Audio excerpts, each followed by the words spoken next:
The following contest is scheduled for one fall with a 60-minute time limit. Making their way down the aisle, Carlos, Mark, Nick, and Remy, the Entrance Ramp Podcast. Hello and welcome to another episode of the Entrance Ramp Podcast. I am your host, Nick Vega, alongside my co-host, Carlos Rodriguez. Hey, look, there I am. That's me. And Mark Lindsay. Hey, guys. Post-production. Yeah.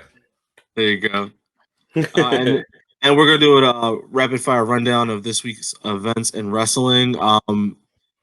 We weren't on last week due to the COVID-19 epidemic. We pretty much took a back seat just because of what's been going on, but we're going to dive into what's been going on in WWE because they're going to continue with their live shows and they're going to continue, putting out a program. Obviously, we're going to talk about Monday Night Raw because that is the first show of the week. There really wasn't much of significance in terms of the show quality or the show itself, but there are some interesting storylines and some things backstage that we do want to talk about. Let's just start off with the first thing we were just talking about before we started the program. That's Nia Jax. Nia Jax pretty much seems a little reckless, and she's getting a lot of backlash online. What do you guys think will be the ramifications of this backlash, or if there's any? I don't think there's going to be any backlash. The only reason I say that is because she has consistently botched, and not in a sense where she botches for her and like almost hurts herself. That's one thing, but I mean she's constantly have put other people in danger in the sport, which is really funny because I don't know if you guys saw, like, I think it was like 2 weeks ago, there was like the Zoom thing that was posted online, and it's not like confidential or anything. It was like a bunch of the women on the roster talking, and Nia was kind of going off on Ronda Rousey for being rough with Alexa Bliss. Fair. Alexa is actually her best friend. She should stick up for her in that sense, but it's also hypocritical to be like, hey, you're doing this, you're hurting my friend, you're unsafe, when Kairi Sane is in English screaming at you saying, I'm not set. Don't do this. And Kairi's has, like, she gets hurt all the time. Like, look, recently she had that was that match with Becky Lynch. She got hurt there. Right? No, I'm sorry. It was Asuka, right? It was like Asuka and Becky for the belt. She did like some crazy spot or something. She got hurt. But that's on her. Like, if anything, we could be mad with Kairi. Like, Becky didn't hurt, Charlotte didn't hurt. That's what it was. It was a tag team match. Charlotte didn't hurt. Like, it was just Kairi's fault. And if it's your own fault, that's one thing. It makes you unsafe. It's a little scary sometimes, but Nia constantly is hurting people, man. It's not cool. And I don't think she's being held accountable anytime she does this. I don't know why. What's her bloodline? I mean, let's be honest. So maybe she has a lot of stroke. I mean, I don't know. I don't want to assume anything, but that's what it seems like. It has nothing to do with it. So it seems like she has a lot of stroke in the back, and she knows who her family is. So I wouldn't expect her to not walk around like she's the shit. But I just think she's really reckless in the ring, and I think she's feeding into her own ego. She it looked good when she came back because she was out for so long. So like anything else in wrestling, somebody's out for a long time, they come back, you're interested. You're like, what's going on with them? And then automatically she's already killed everything that she's built up to be.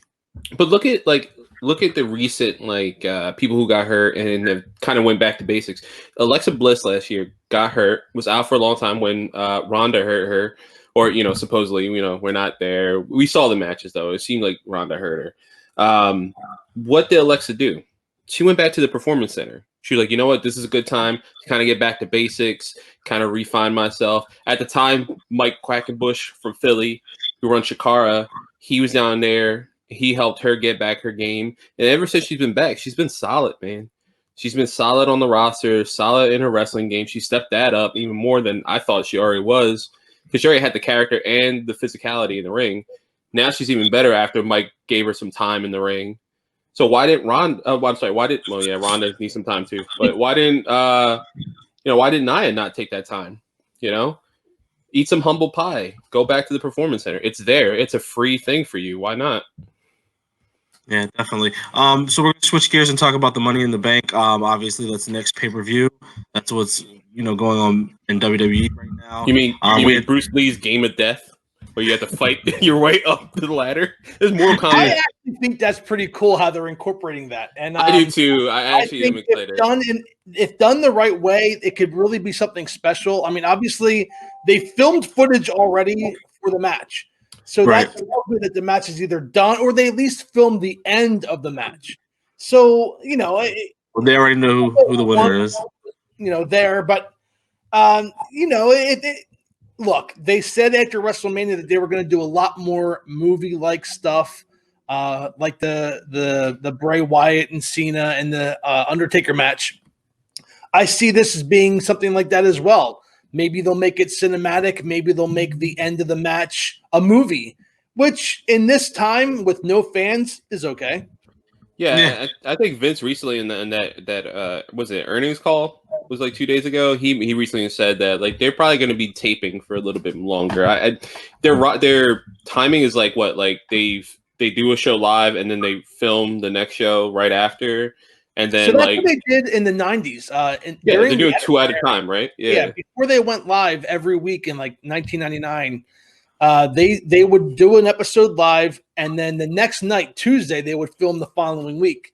Well, now they're just doing the live episode and then filming the next week, and do the math. That's 14 days. So if anybody has any symptoms that during one day, obviously they're not going to wrestle or be there, but it gives you 2 weeks that if the talent that did wrestle has symptoms, then they won't be appearing on the next episode. Yeah, and I like if they switch the rosters around. It seems like AEW with their tapings that they were able to. All right, we'll use like Kenny and some people on this show, and then next week you're not going to see Kenny. You'll see Cody, and you'll see this person and this person and Cabana, and they'll keep switching. And then we know that they filmed it at least up to, it looks like, Double or Nothing, which is still going on. We'll get to that later, but I don't see a bad idea as long as they keep refreshing. Like both rosters are pretty big now, even with the layoffs last week. I think they can just recycle talent, and I think it will keep it fresh every week. Like you might not see Austin Theory, like you might see Austin Theory Monday, and then you'll see next Monday Andrade, but not Austin Theory, and you can keep that storyline going because that's a trio, that's a group now, that's a stable. So why not? We'll get to them in a minute. Mm-hmm. But yeah, Apollo Crews, Rey Mysterio, and Aleister Black all qualified for the Money in the Bank ladder match. Personally, the only person I could see winning that out of the trio is Aleister Black. I want to get your guys' input. It seemed like Apollo Crews is finally getting a push of some sort, and Rey Mysterio is a legend, but it doesn't seem like they're pushing him towards another title opportunity. Where do you guys see this going out of those three gentlemen? I'm gonna jump in. I think Aleister. I think you're right. I think Aleister is the best bet on this one. Mysterio, I think in that program with Brock, that was the only time I was like, oh, I think he's gonna be world champion. Because even if it's for like a month or a week, just one more title run, I think it's gonna be good. I don't think it's gonna happen now. I think it will happen in the near future for him because I think he's getting close to the twilight of his career. I was just going to say, Aleister Black has to be the winner unless they can somehow bring back Ricochet. And I mean, bring back, like elevate him again. And we know that Paul Heyman's a big fan of Ricochet. And hopefully they can use this opportunity to make him at least relevant again. I'm not saying he would win the match, but having him participate in the match, first of all, for bumps, and second of all, to elevate his character, I think he's much needed to be at least a participant in that match. Yeah, it's similar to like Kofi when a lot of rumbles, like Kofi's going to be in a rumble, something crazy is going to happen, or a Money in the Bank match, like you knew it was going to be crazy to happen. Now it took 11 years for him to get a title, like the world title or anything of significance, so that not other than their really significant tag team run. But why can't you, like you said, have Ricochet be shown off again? Like let's remind everyone who Ricochet is. Well, he's in that tag team with Cedric Alexander right now, so I think Paul Heyman's trying to push them two together because those are two people he really likes. So I think they're trying to push them towards the tag title scene. Yeah, they definitely need something too. Those two are very talented, and I know. Yeah, Cedric they had like a squash heat match this week, and they did pretty well. Yeah, Cedric had a lot of heat after all that Jordan Miles stuff. So right, I'm glad to see him like kind of showcase again. He is actually one of my favorite performers in the ring.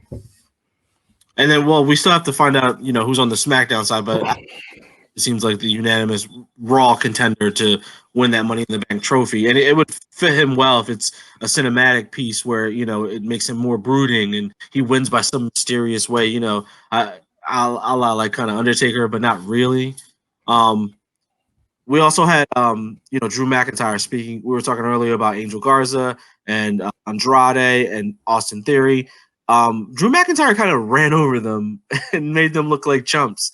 That's the way I viewed it. I wanted to get your guys' input. Was it too early to let one person run all three over, or should it have just been like back in the early 2000s where a unit or a stable like Evolution would just weeks on weeks terrorize one singles wrestler until he got help? I'm gonna hop in here real quick because I think that Angel, the trio of Garza and Theory and Andrade, they're really using this time to get over. I think they're not there yet. They're getting there. They're getting over. They're becoming an established force to deal with. I had no problem with Drew McIntyre running through them now. But if they continue this, they're going to have to definitely give more offense to those guys and get them over somehow. But you're talking about the world champion who beat the Beast for the world title at WrestleMania. So, yes, I don't think Andrade and Theory are at that level yet. But you can still, the numbers game, 3-on-1, and if they do it right, it will be good and it will elevate them up the ranks. Yeah, and if you're talking about like Garza and Andrade, like if you're a fan of Mexican wrestling or independent scene, like of them, but in the general WWE sense, like they do have to have this kind of showcase for them. And the kind of 2 weeks where they're getting beat up by Drew McIntyre is fine. I don't think it should be a 3-week thing though. If it keeps going, it's gonna hurt them more than it helps even Drew look fine. And now that he has that program with Seth, that's good. He can continue with that and not necessarily go after the team. But the team does need to look strong at some point so they don't look too weak. Right. Well, we're going to switch gears to NXT and talk about what happened this week's in NXT. Mark, would you like to take over? Guess what? I didn't watch it. So if you guys want to take over, by all means, I'll chime in with any opinions. But well, It seemed like it was the stronger show. I did see some recaps. Two Kid Life is a little rough when watching wrestling, but seeing some recaps, it seemed like it was the stronger of the two Wednesday night shows. Not that like AEW would know that. I mean, they've taped. It's not like they're answering like NXT's call. NXT's kind of like, oh, this is what they did last week. We could do something now because it's live and taped at the same time. But NXT seemed like it had a really strong show. Other than that match that we didn't get to have with Finn Balor and Velveteen Dream, there was like some weird storylines. I mean, we have more Killer Cross stuff, or I'm sorry, Karrion Kross, which is his new name. I don't know what's going to happen with Dream after some stuff. He had a different opponent on Wednesday night, maybe. Yeah. Maybe underage. I don't know. Yeah. So, we won't talk rumors and speculation until stuff is thing, but I don't think we're going to see him on TV for a little bit. Just maybe like 2 weeks just to see what happens. Dexter Lumis being like a good guy, that seems strange. And then I do like that they're continuing the program with Keith Lee and Damian Priest. I really appreciate that, like that continued storyline. Like again, Priest doesn't have to wrestle. He's a bad guy. He come in, hit him with a nice stick, get out. Seeing Cole on TV was cool. I know for a second I forgot. I was like, why is Kyle O'Reilly not around? But I think he's immunocompressed. So he has like an immuno disease. I believe he had like diabetes or something real bad in his life that, I think it's smarter for him to not be around. I wish they would mention him or do something funny with him. Because we've seen Cole do all these video stuff and we see Fish and Strong in the ring. I wish they did like a video thing of Kyle O'Reilly. Like just doing something at home. But yeah, NXT is just definitely the stronger of the shows, and the Cruiserweight Classic, it's basically what it is, the interim Cruiserweight title tournament. It seems really interesting. I mean, Drew, I don't know we talked about this before. I sent when everyone got furloughed and laid off, Drake Maverick had a a video he put out, and it got me really emotional. And then I remember sending it to you guys, and Mark, I'm starting to agree with you. Like he's kind of putting himself over in this time. In a very strange way. Like he has these matches. He has 3 set matches. So here's the thing, right? So the releases were legit. They were, they were real. They weren't storyline, obviously. But the WWE retains those athletes for 90 days. That's hence the no compete clause. They can use those guys any way they want to over the course of the 90 days. So if they want to job them out, they can job them out. If they want to send them home and not do anything to let their character kind of suffer, they can do that as well. But I think like I had texted to you guys with the Drake Maverick tweet where he was showing not only sincere emotion, but I think that got shared, that got liked, that got spread to the point where it got bigger than I think anybody had intended it to be. And I think, and trust me, WWE has done this before where they've rescinded the release. So I think Drake Maverick could have gotten himself in a position where maybe 45, 50 days down the road, WWE rescinds that release and gets him back on TV. And a Cruiserweight Championship, if he can go far in this tournament, would do just that. Well, he lost that match to Jake Atlas. See, if I watched NXT this week, I would have known that. Yeah, but still, even then, though, like in his loss, really well. Yeah, he looked really well, and they continued the storyline. Jake Atlas mentioned him multiple times in his post-match interview. They had a backstage segment with Drake Maverick saying, hey, I didn't have a dad, and no one looked up to me, but I'm doing this for my mom and my sister who helped me, and like you're doing this because like I saw you when I was coming up, and you could do this. I believe in you. Like there's so much thought and eyes on Drake Maverick that I think if he gets hired back or anything like that, would this hurt like any release or anything like that? When he was like, "Hey, we wish you best in the future endeavors," like would that make you question it as a fan? Or like, and already people are questioning like his release. It can be turned into like a kayfabe situation where now we're not sure if somebody can be really released or if it's true or not. Because I'm with Mark. I don't see him being released very long. He's too smart to not be in WWE in some form or capacity. He was never really going to make it as a wrestler, but I think he kind of understood that. And he was the general manager of 205 Live forever. And he was always on every program. He was on Raw, NXT, obviously 205 Live. Like his face is out there. He'll get a worst case a road agent. Yeah, let's not he is talented. If you ever saw his Impact stuff, he is very when he's Rockstar Spud, yeah, and he is really good in the ring. And even especially this match with Jake Atlas, I watched it. It was really good, man. Yeah, I actually took time to watch it, and I thought it was decent. But the thing that only worries me is that like, if we have these other people, everyone's like biting to get in this position, right? Like, why not move him to a producer role? And this is like for me only, and have Sanjay Dutt come up and be a wrestler. Because he's WWE. I just want to see Sanjay Dutt in a WWE ring. He deserves one match. We got Alex Shelley though. We got Alex Shelley in one match. That's happening when Vince wants to send Sanjay out to be crushed by Hulk Hogan. Oh yeah, it's Saudi. Yeah, of all places, like he's not even from there. Like, that's the only time you'll see Sanjay Dutt. One last thing on Drake. I hope that when he is released, that he has time to consummate his marriage. Yeah. Finally, that seemed like the big thing on NXT this week was more or less the Cruiserweight interim title. You had dude, that Hijo de Fantasma, man. Like seeing him in the ring. Fantasma make his debut along with Jake Atlas. There was a lot of first timers around, so it was fresh.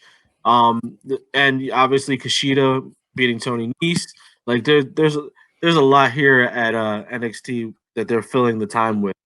But yeah, I think the main storyline is pretty much what's going on with the Velveteen Dream and his title shot, I guess, lack thereof. Yeah, I'm kind of glad they haven't pulled the trigger on that one, man. Just in case. Right, they were like, okay. God forbid anything happens. God forbid it's true. If it is like that. Well, he's already gone on record as saying that somebody took a picture of him and used it as their profile. So hopefully there's a lot of truth to that. I mean, it did just happen to another independent wrestler. It actually did. He just was made aware of it like last month. He's some guy from Chikara. Yeah, I and mean, he's it's like, not wait, what hard the to hell's going on? trace somebody. It's Yeah. not until I got like testimony. Yeah. Until proven guilty, but it's gonna be very well for him to be off TV. Yeah. There's a lot to digest in that whole situation. I wonder what they do now. Now that he's going to be off TV, do they have some form of a title match? Does Balor just skip the line? I think that would be the most logical thing, right? Yeah, have another great match. Why not? That's a great match. Line, skip the Balor line, Cole face again. Cole, and have Walter, cost him the belt. Yeah, or someone from Imperium, just to keep that storyline going. Yeah, that seems like the most logical thing. We're gonna switch gears and we're gonna go over to AEW. I really didn't watch AEW this week because don't worry, I did. all over the place. So I'll let Mark take AEW this week. Listen, it's the Carlos touched upon this earlier, and I'm not going to go through a rundown of the show. I'm just going to say this: they filmed several weeks of episodes. They said between 22 and 26 matches, and that was about 3 weeks ago. The first week, which with Jericho on commentary with Shivani, was phenomenal. That was one of the best and one of my favorite AEW episodes ever. The weeks since then, it's almost as if they're hodgepodging. They're taking a match that was probably filmed at this time and putting it with a match that was filmed at a different time. The announcing isn't streamlined, so they probably just recorded the match, doing the announcements, and then had a post-produce Jericho and Shivani, going to commercial and this and that. All I'm saying, the shows don't seem to be as uniform and as good, as well put together as the first episode of that taping. So, yes, we saw Brody Lee in action. We've seen Brody Lee in action several times since he made his debut. And I think, and if there was no coronavirus, he's the kind of guy that you would only see wrestle maybe once a month or at pay-per-views. He would have his minions, the Dark Order numbers. Yeah. So I'm kind of like, but at the same token, Lance Archer is also been competing on Dynamite, and he's been used properly. He's not wrestling every week. He's obviously in the TNT title tournament. There's something going on with him and Marco Stunt. I guarantee they're not done with that yet. But he's wrestling every few episodes, and that's what I expected. But you can clearly tell that the Young Bucks weren't there because they're not. Adam Page wasn't there. We haven't seen Hangman Page in forever, and he was the most over. I mean, if you listed the most over talent from that promotion, Adam Page was number one. And we haven't really seen much of him since this whole COVID-19. So yeah, I mean, the last I ever seen of him anything related to AEW was at like BTE, like I forget what episode, and he was just literally not answering his calls, and he was clotheslining his pillow, right? Yeah, he was doing that. He was playing Animal Crossing. Like, okay, like why can't you film something though? Even just a show on Dynamite. I mean, look, MJF, we haven't heard from him in a while. And he, apparently he is actually dealing with some kind of injury. I love that storyline, and I thought that was great. I thought that was perfectly balanced for his character. But did you see where what his location was? No, I did. That's what I missed. He was at his rat's house. Oh my god! The location was in front of my rat's house. I lost it. Well, I love that. But that's awesome. I wish I saw that. And then I love the Burberry thing on his finger. Like he actually had Burberry wrapping on his whatever's going on in his hand. And he says like it's a hangnail. But MJF, someone who always used social media in a very good way, especially to get himself over. So I think him constantly like saying stuff and us being fans, like I knew there were some people in the kind of wrestling group like, whoa, is he actually really hurt? Which he is. We don't know what it is, and because he's really a master of like social media and wrestling in this age and kind of this old school tactics as well. I don't think we're ever really going to know what actually happened to him, but he is injured, and he at least did something that was on Dynamite. Like Paige needs to do something. We've seen Omega won half of the tag teams, and why not? I don't know, have some kind of interim thing. Like Timothy Thatcher is with is taking the place of Pete Dunne just so Matt Riddle has somebody with him and they can defend the titles in lieu of that. So why not have Nakazawa be Kenny's guy? And they lose, Kenny can be like, dude, Nakazawa, what the hell? Like, like why you cost us the tag titles? Like the titles need to be represented more. At least we had the world title being defended last week with Moxley and Hager in a very like not well received match. It seemed like online. I thought it was all right, but. And that match was clearly taped when they were filming at the other location where Matt Hardy made his debut. They're not at QT's gym anymore. Mm-hmm. And that, again, the whole thing, it's kind of seeming a little minor league. And that's only my opinion. Look, I know that they're dealt a shitty hand. We all are. So I don't expect them to have every show be a pay-per-view quality. I just hope that they can use this to kind of, they're going to need to tape episodes when these episodes run out. They only have about 4 or 5 weeks worth of shows. So they're eventually going to need to get everybody together to do another taping. And I hope that they have learned, a better approach line or a better approach. Yes. I mean, look, we have Double or Nothing coming back, which is like good. It's probably their biggest show of the year just because of like, that was their first show as a company. And that's coming up at the end of the month. Like, it's actually a paid pay-per-view. It's going to be live. What are the standings for that? Like, what are we going to get match-wise? Like, that has to be a showcase for everyone. It's going to be live. BR Live is making us pay the $40 for that. So what's the thought process behind that? And how do we keep going forward? Like, hopefully Tony and everyone are taking notes. And we're like, all right, you know what? This didn't work. This is working better than that. Let's try this next time when we record.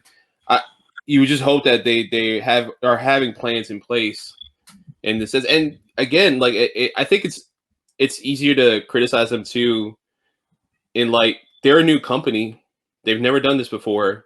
And a lot of people haven't done this before. WWE did it back in the day, so they kind of have some idea. But even then, it's a new time. There's a digital like future, everything's online, everything like that. So it's kind of hard to get where we're gonna, what we're gonna do, or how we're gonna move forward. And AEW's new.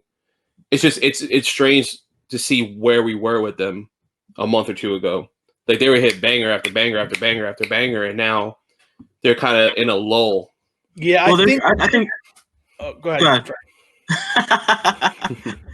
My thing was just basically I think their biggest pro was the fact that the fans were so thirsty for another product that they would show up and show out. And now that that's not there, you're just seeing, all the little cracks that we let go, that we talked about for a long time, like production. Mm-hmm. But we were like, oh, the baby steps. And I mean, there's still baby steps. They're in their first years still, technically, of being a product. But this is, like Mark was saying, a very good learning curve for what happens in the future, because there could be anything. This could last the whole summer for all we know. So as long as they get better as we, go along, they'll be fine. But the crowd was the biggest pro in their whole package. That could be an advantage for them as well, because when we went to the show, when they came to Philly, we were there live and we got our tickets early, and all I know is that that's gonna, all the wrestling companies were affected by this.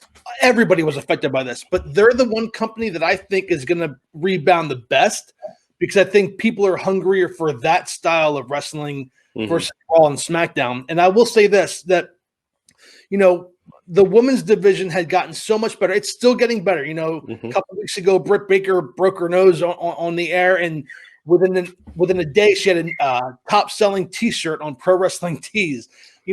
So they're still able to build the characters. They're still able to make the stars. I think what really stuck for AEW is that that Revolution pay-per-view was amazing. And that's when, March is when this started happening, and that's kind of where they lost momentum. So hopefully that, when this all comes back and we get some kind of normalcy back, they can kind of hit the ground running again. Because we all know who, we'll talk about this later, who's possibly going to be entering the promotion. And, all these guys like Hardy and Brody Lee debuted, and there was nobody there to see it. There was nobody there to give the pop. And I think that of all the major companies, AEW is the one that kind of suffered the most through that. Yeah, and that's and you're right, Mark. I think they're the best equipped to bounce back easier from this. Like WWE is other than the NXT brand, they haven't like they're big league, right? Quote unquote, how a lot of people think of them. Like they sell out the Wells Fargo Center, at least back in the day when the product was really good. Not recently, but like they have the Wells Fargo Center. Like that's something that they will go to. AEW in Philadelphia has the Liacouras Center at Temple University.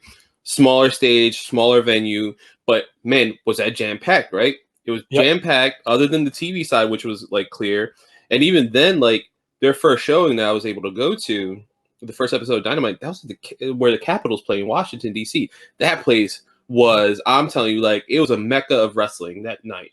Like it was, everyone was a fan, everyone was awesome, everyone was cool, man, and like I couldn't have had a better experience that night. And that was a big arena. They knew better to not keep doing big arenas. And I mean, there's also rumors of WWE kind of stopping them as well, but they know to do these smaller venues. Like the Liacouras Center is a perfect place for them. And these like Nassau Coliseums and the Daily Place, like these are good locations for them to continue to build. So when they bounce back, it's going to be easier for them. Definitely. So let's switch gears and we'll talk about Friday Night SmackDown. Carlos, you want to just run down what happened this week? And I kind of wanted to touch a little bit on that. Like we have new tag team champions. 8-time the New Day won the tag team champions last week. And then the Forgotten Sons are kind of going to be their next people that they're going to go against right now. Which is really strange because the Forgotten Sons were forgotten in NXT, and now I guess they're not forgotten in SmackDown. So yeah, SmackDown was such a strange episode this week. Other than NXT, it seemed it's always like NXT with WWE. Was a little strange to watch, especially it was live. You think there would be a little more oomph to it, but I guess we'll see next week, especially when it's kind of like the last little bit before Money in the Bank. But yeah, we had the continued storyline with like Jeff Hardy showing his road to the comeback, his downfall, his tribulation throughout his career. It seems like, and there's been rumors, at least online, that he has been kind of groomed for this big push on his return now. Yeah, again, and that this man again. I know, again. He keeps getting chances after chances. I've never seen someone get so many chances. I like Jeff Hardy a lot. I think he's a great. I love him. Yeah. But that guy is a junkie. I'm sorry. Like at the end of the day, he is a junkie. Whether it's an adrenaline junkie or just a pill junkie, he is a junkie. And it's not to disregard him or anything like that. But for the most part, it's just every time I see Jeff Hardy, it's never about his wrestling ability. It's the fact that he did drugs and now he can go back to wrestling. And then it's like he went from like I saw that whole program where he was like, 2011, this was me, and then that thing jumped all the way to 2018. I'm like, that's 2 years ago. That's not like What happened in that time? Did you make an impact anywhere? No impact anywhere. Or was it no surrender? So somebody gets CM Punk on the line. I'm sure he has a lot to say about this. Oh my god! Don't get Sting on the line. Sting. Yeah. Oh my gosh. Sting was ready to hand that belt to the fan. Here you go. It's like, you're the champion now. I'm out. Dude, that's a rough. If our fans ever have a chance to try to watch it, it's like No Surrender 2013, something like that. I don't know. Yeah, something like that. It's terrible. And we're not saying try to watch it because you can't find it. We're saying try to watch it because you won't be able to get through it. Yeah. You're gonna put your head down. You're gonna feel bad, and you're gonna want to go cry somewhere. Everyone tried that match, man. Poor Eric Bischoff. Everyone tried on that one. That was the worst possible, man. Yeah, come on. Audible, like, hey man, you gotta eat this pin real quick, man. You got it. Just lay down. Jeff Hardy probably hates our show. He's ready to get the thumbs down. But yeah, I mean, he's getting another push, so that's the very interesting thing. I mean, we see they're afraid of him, I guess, going to AEW, which he 100% would. Yeah, you should be. Yeah, he 100% is, and I see that they never saw value in Matt Hardy, which is a shame. In this past like coming back, that they didn't see value in him, and they saw some value in Jeff. I mean, he got like a world title. United States Championship run. Sorry. When he came back, yeah. Yeah, but even then, like, now he apparently is getting his old music back when he was a single star. Like they're kind of bending over backwards for him, and I guarantee you, Jeff is just playing him like a fiddle. And then the second day his contract's up, he's like, "All right, I'm going. I'm out. Oh yeah, for sure.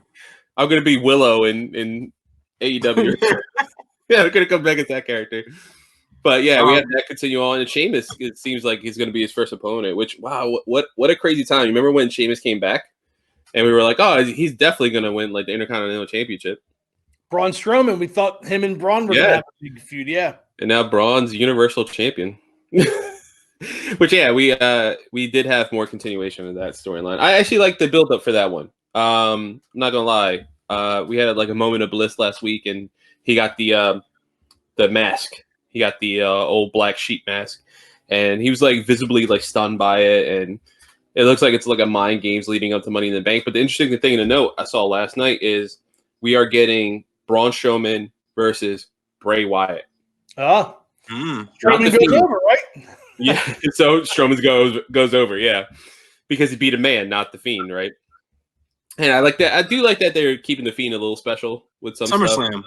Well, Yeah. plus the history is with Bray Wyatt. You know, the history wasn't with the Fiend, so Yeah, makes yeah, sense. yeah, exactly. Yeah, And you gotta legitimize his title reign a little bit more. Yeah, he definitely needs to win too. Like I want Bray to win. I want that title back on him, right? In a way. But at the same time, Braun needs some kind of win, man. So wait, you're telling me the Goldberg's not getting a rematch? What the F? No, yeah, how dare they? How dare they? God, man. Can we touch upon the fact of Miz and Morrison's like rap music video thing that they had going on? Oh, and the fact that they're like they're like top 10 on iTunes.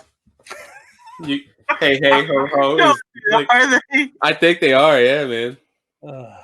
No way. Because there's a bunch of marks like us. Like it would just be like, yeah, let's do it. I'll buy it. I mean, listen, John Cena was top 15 rap albums at one point. That album's okay. Like, I'm just like, come on, a white wrestling rapper, and he's charting. Vince was like, cha-ching, like if you could see a cartoon with money eyes on his head, that's exactly what Vince was seeing when Cena popped out. He was like, this is money. And then what happened right after? He put the do-rag on, and he said the N-word. Oh my God. Why did you bring that up?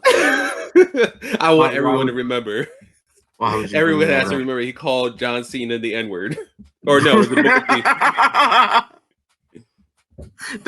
That was when Booker T lost his shit. Yeah, that's right. Tell me he did not just say that. How do you sell that to Booker T? Be like, hey man, Vince is gonna say the N-word. Excuse me? I mean, probably I said it by accident to Hulk Hogan, and now we got in trouble with WCW. Excuse me? Yeah, we all know how that worked. Vince was like, here's this 25-year contract, $1 million a year. Go sit next to Renee Young and talk about wrestling. Yeah, it's not a bad thing. Yeah, that's pretty much what. And he's pretty knowledgeable with that stuff, which is actually decent. Yeah, it was weird. So, you did touch on Mrs. Morrison. I did want to bring up they lost to the Lucha House Party last night. They did. In like quick fashion. Like, what is up with that? Like, they were just tag champions. I'll tell you what that is. And I don't know this to be true. This is my speculation. This is my rumor. Miz wasn't at WrestleMania. Payback's a mofo. I think that's what that was. Yeah, that's fair. I mean, that could be that. Yeah, and also he seems like he's been treading water. I think Miz is, going back to his old ways where he's getting a little too big for his bridges. Yeah, it does seem that way too, especially which it might hurt Morrison in the long run, man. I think Morrison will break right off of him. I'm gonna say this, and again, I don't have any authority on this. I don't have any information on this. This is just how I see it. Miz was a company man for so many years. He would jump how high, he would do anything that was asked of him. Yet, like Kofi Kingston, he only reached a certain level. Miz is a former world champion. He hasn't even sniffed a world title opportunity since. So if I'm the Miz and I'm doing everything that the company is asking me to do, and I'm only reaching a certain level, I think maybe that's what it is. Maybe it's not that he's going back into his old ways of being Miz or being hard to deal with. Maybe it's just the fact that he's like, okay, look, I did everything you asked me to do, and I only got to this level, so now I'm just going to coast. And maybe that's what it is. But this is also a big, serious virus, and if he was sick, which is the rumor going around, he did not have the coronavirus, but he was sick. Well, then you can't take any chances either. So yeah, and look, it didn't just cost one match either. The rumor it cost two, because once Roman heard from the Usos that Miz was sick, Roman literally at the last minute was like, "F this, I'm out." That could be the apex right there, is that you're messing with the top talent stars now. Mm-hmm. And, no matter how we view The Miz or The Miz's view in wrestling history, he'll never be the star of a Roman Reigns. Even, right now, like if we compare careers, Roman Reigns truly surpasses The Miz. But The Miz carved out a nice little niche for himself. He's got a TV show, for Christ's sakes. Yeah. He's pretty much living. He starred in multiple movies, like, and as we make fun of him that the Marines apparently they're pretty decent. Like, I mean, they make money of some. Yeah. I mean, even though it's direct to video, he still makes some form of money. And I watch those movies. Like I watched. Never watched those movies. Shawn Michaels, no, thank you. Apparently, that's a good one. That's the crazy one. That's the best one. with Becky Lynch. Listen, man, I watch Christmas Bounty every year with The Miz. I do. I love it. It's terrible. Me and my wife picked two terrible movies to watch when we do that. But yeah, you know what? Like Santa in a movie too. I think there's like some kind of weird like where it's like evil. Oh, I know. I'm not gonna lie. That's Goldberg. That's Goldberg. Yeah, it's Goldberg. Santa's Slay, and it's one of my favorite horror movies. I'm not even gonna lie. Oh my god, yeah. It's a Jewish guy playing Santa who's evil. That's perfect, dude. He kills somebody with a menorah. Yo, it's awesome. Hey, yo, if you watch, dude, I'll tell you, you gotta watch. Like this, that's what we're doing. When it comes Christmas time, we're gonna watch this and we're gonna review it for an episode. That's what we'll do. We'll watch and review. It's awesome. Hey, yo, if you love hockey too, there's a lot of like AAA like hockey team jerseys in there from Canada. So there you go. We're gonna jump right into our closing thoughts. I really don't have this much in terms of closing thoughts because not a lot has happened in wrestling. If you guys have anything you want to chime in on, take the floor. The floor is yours. Last week, Carlos, thank you for your ramp diaries. I appreciate it. I just was not in the mood. I've been very depressed. Not depressed, but like with wrestling, we talked off air, Nick. Wrestling has been very blah since the COVID-19. There's, I love seeing a hot crowd. I love the interaction. And I loved watching the last two nights of the NFL draft because it gave us some kind of like normal, normalcy, if you will. It gave us something to watch other than the horrible news and everything else going on. So when I watch my pro wrestling, I want to see the pop. I want to see the reactions. I want to see heel turns and face turns, and I want to do it with fans in attendance. And something happened last week that obviously Carlos touched upon last week, which was all these releases. And, all over social media, I'm seeing, oh, so-and-so is going to go here. And who do you think will go there? And will so-and-so go there? Look, I don't care who goes where. I hope all these guys and gals land on their feet. But if the Revival or whoever they're called now don't end up in AEW, I'm going to have I connect to you. Okay? Yeah. Because they've been, FTR, man. That's all I have to say. And if they... It's a revolt, right? That's what they recently trademarked. Yeah, for the revolt. So they need to sign with AEW, and I don't care if it happens now or when things get back to normal, but we need to see them in AEW. That has to happen, and I'm telling you, I smell New Japan all over them. They could do that though. Let's not forget though. Moxley and Jericho and Archer technically has a contract that he could do them. They can do New Japan dates, and that's not an issue. And look, Jericho, was billed at Wrestle Kingdom. He was billed as the AEW World Heavyweight Champion when he came out. He came out with the belt. So I don't know if we're starting to see some kind of like, hey, everyone's not angry anymore. This is business. Let's do business again. But I could see the revolt show up at New Japan. Perfect. And hell, we already know someone who's going over there. You know, we know two people who are going to Japan very soon, from San Diego to New Japan. So I wouldn't mind actually seeing a New Japan style match between the Revolt and the Good Brothers, and not in the front of a WWE crowd, and not played off for like silly games, just like four badasses just beating the shit out of each other. Yeah, that'll build their credibility. That's all it's about. Is pretty much that build your credibility over there, and then come to America. And I'm gonna go with Mark on this one too. Like I think I touched upon it last week. Like I hope everyone's fine. Like this is a really bad time, and it's hard not to be that wrestling guy that's like, oh, it'd be fun to say, let's go. Who's gonna go here? Who's gonna go there? It's hard to do that because everything's really shitty right now. Mm-hmm. Everything sucks right now, and it's rough. Like we did like a check on everyone, and like I went on a rant of how like work is like my normal job, my 9 to 5 on Monday is like kind of crazy. I'm doing it from home. I'm a father of 2, and I can't explain to my 2-year-old why we can't go out all the time because the world sucks, and he doesn't get it, and that's fine. He doesn't get it because he's young enough to not understand, and it's almost like a blessing he doesn't understand how scary everything is. But you have that, and I'm trying to do some sense of normalcy with the world, and wrestling's not normal right now. You're right, and like I commend part of them for doing some stuff, but at the same time, WWE's getting considered an essential business because they put $18 million into their pocket of Rob DeSantis.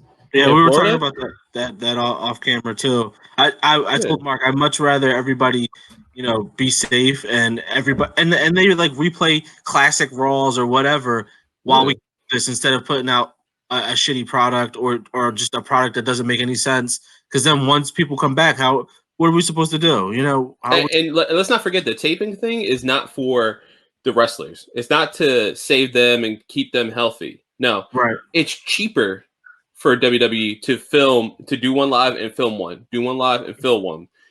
It's cheaper. Vince doesn't give a shit about anybody in that ring. He never will give a shit about anybody in that ring. It showed throughout history. You make him money, that's good. You're in his good graces. You stop making him money, get the hell out of his way. Get the hell out of here. He don't give a shit about anyone. That's why they're essential business. He put money in somebody's pocket. They're essential business. And then he heard okay from Fox and USA. He was like, hey, we have this weird contract where you got to do live shows. You're good, man. Everything's crazy. He's like, oh, I'm good. I get to save money. Cool. Get the hell out of here with this bullshit, man. Like, he needs to stop. Like, he needs to be stopped. Tony at least looks like he gives a shit about his workers. He publicly has said, like, hey, you don't feel comfortable going, which we might have with Adam Page, right? He might not feel comfortable. And that's fine. I wouldn't mind something like if his wife put a cell phone in his face and be like, hey, what's up? This is what I'm doing. I'm drinking beer. Just so he's in the general record, like he's seen and he's heard from. Like maybe we'll see some this week from BT. 201 is like now we're done the whole storyline from the Young Bucks compound, which is my god, the 20 episodes leading up to oh my god. And, some of this stuff was fun, and like I like that everyone's trying to make stuff normal, but you got to commend Tony for being at least like, hey, keep yourself safe. We'll figure this out. He seems like from backstage interviews and stuff, like he seems like he's a knowledgeable guy that is not too worried about stuff. Like, I mean, Britt Baker recently was on Talk with Jericho, and Jericho asked her if she got any heat from being on NXT TakeOver, and he was like, nah. He was like, Stephanie came up, Triple H came up to me, he was like, hey, I'm sorry, like legit. They saw your shocked face, and they're like, oh my god, she looks really worried. Let's keep her on camera. And it's like, no, that's Britt Baker. Don't keep her on camera.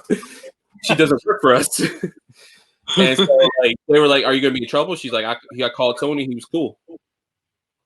I was like, that's all. He like free promotion. Tony's like I'm getting on ATV. They know who you are. You think Tony didn't give a shit earlier this week when all the draft stuff came up with the Jaguars? He was like, oh, free promotion. I'll butcher his name, the guy that the Eagles want, the cornerback. And they were tweeting online about the contract. Tony Oh, yeah. Yeah, Tony don't give a shit, man. But in that sense, for that stuff. But yeah, he's a keyboard warrior. Yeah, he definitely is. I've seen his tweets. He's a keyboard warrior. That's why he's one of us. That's why he's a mark like one of us. But no, it's a scary time, man. It like I like, you know, we're lucky to have each other, and that's why we're doing this show, because we can like kind of vent to each other about how crazy the world is, and then we do this like every week, and it's fun, and it's nice, and we get to talk about wrestling, and we know that like we're knowledgeable wrestling fans enough and like cool fans enough to be like, hey, it'd be cool if like the Revolt shows up in AEW, but we also, man, I hope they're all right. I hope they can help their families, man. That's first and foremost. Just, you know. Oh, you know, wrestling fans always get that bad rap that like we also don't give a shit. I'm going to play that game. I think the revival, the Revolt, whatever. Yeah. They're going to New Japan, and then they'll spend a couple months over there. Once this whole thing cools down. Yeah, absolutely, man. But that's my when the quarantine goes down, that Kip Sabian's with Penelope Ford. So I mean, yeah, that's not fair. It's not fair. Well, you know, that's all I got. You guys got anything else you want to talk about this week? No, man. Unless you guys want to talk about the XFL stuff, like Andrew Luck and Mick McMahon. Lawsuits, you mean? I don't know. Yeah, another time, guys. Yeah. And always a blast to talk with you guys, and of course, you guys watching at home on YouTube. Please subscribe to our channel, like us on Facebook, and we will see you next week on the Entrance Ramp. Goodbye, everybody. Bye. Thank you for listening to the Entrance Ramp Podcast. Please like us on Facebook at the Entrance Ramp Podcast. Follow us on Twitter at the Entrance Ramp Pod, and subscribe to us on YouTube by searching for the Entrance Ramp Podcast. We'll see you next time.